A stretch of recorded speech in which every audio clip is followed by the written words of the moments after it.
বিশ্বের বিভিন্ন প্রান্তে চলমান যুদ্ধময় পরিস্থিতিকে কেন্দ্র করে শক্তিশালী দেশগুলোর মধ্যে এক নতুন ধরনের অস্ত্র প্রতিযোগিতা শুরু হয়েছে। প্রত্যেকেই চাচ্ছে তাদের অস্ত্রভাণ্ডার প্রবল শক্তিসম্পন্ন ক্ষেপণাস্ত্র দিয়ে পরিপূর্ণ করতে। এরই ধারাবাহিকতায় এবার হাত মিলিয়েছে পাকিস্তান এবং চীন। জানা গেছে, ব্যালিস্টিক ক্ষেপণাস্ত্র তৈরিতে পাকিস্তানকে সহযোগিতা করছে কয়েকটি চীনা গবেষণা প্রতিষ্ঠান। তবে এতে মারাত্মকভাবে ক্ষুব্ধ বিশ্বমোড়ল যুক্তরাষ্ট্র, যার ফলশ্রুতিতে ওয়াশিংটন চীনা ওই প্রতিষ্ঠানগুলোর বিরুদ্ধে অভিযোগ এনে তাদের উপর কঠোর নিষেধাজ্ঞা আরোপ করেছে। স্থানীয় সময় 12 সেপ্টেম্বর বৃহস্পতিবার যুক্তরাষ্ট্রের পররাষ্ট্র দফতর স্টেট ডিপার্টমেন্ট এ নিষেধাজ্ঞা আরোপ করে।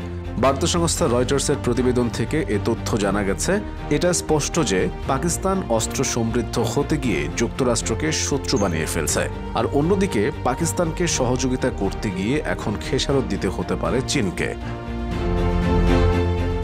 মার্কিন পররাষ্ট্র দফতরের মুখপাত্র ম্যাথিউ মিলার এক বিবৃতিতে বলেছেন, Beijing research institute of automation for machine building industry Shaheen 3 এবং আবাবিল সিস্টেমের জন্য প্রয়োজনীয় রকেট মোটর পরীক্ষা করার জন্য এবং সম্ভাব্য বড় সিস্টেমের জন্য সরঞ্জাম সংগ্রহের খাতিরে পাকিস্তানের সঙ্গে কাজ করেছে।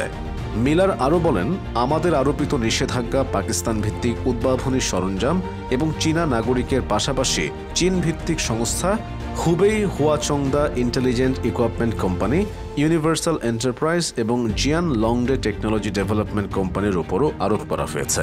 এসব কোম্পানির বিরুদ্ধে ক্ষেপণাস্ত্র প্রযুক্তি বিধিনিষেধের পরও জেনে শুনে সরঞ্জাম স্থানান্তর করার অভিযোগ আনা হয়েছে।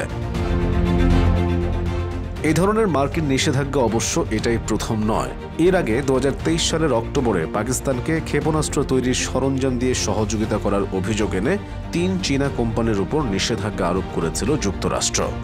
এ বিষয়ে ওয়াশিংটনে চীনা দূতাবাসের মুখপাত্র লিউ পেংইউ রয়টার্সকে বলেছেন, চীন দৃঢ়ভাবে একতরফা মার্কিন নিষেধাজ্ঞা এবং এখতিয়ার বহির্ভূত এলাকায় হস্তক্ষেপের বিরোধিতা করে, কারণ এ ধরনের কর্মকাণ্ডে আন্তর্জাতিক আইন বা জাতিসংঘের নিরাপত্তা পরিষদের অনুমোদন নেই। তিনি আরও বলেন, চীন তার দেশের কোম্পানি ও ব্যক্তিদের অধিকার ও স্বার্থ দৃঢ়ভাবে রক্ষা করবে।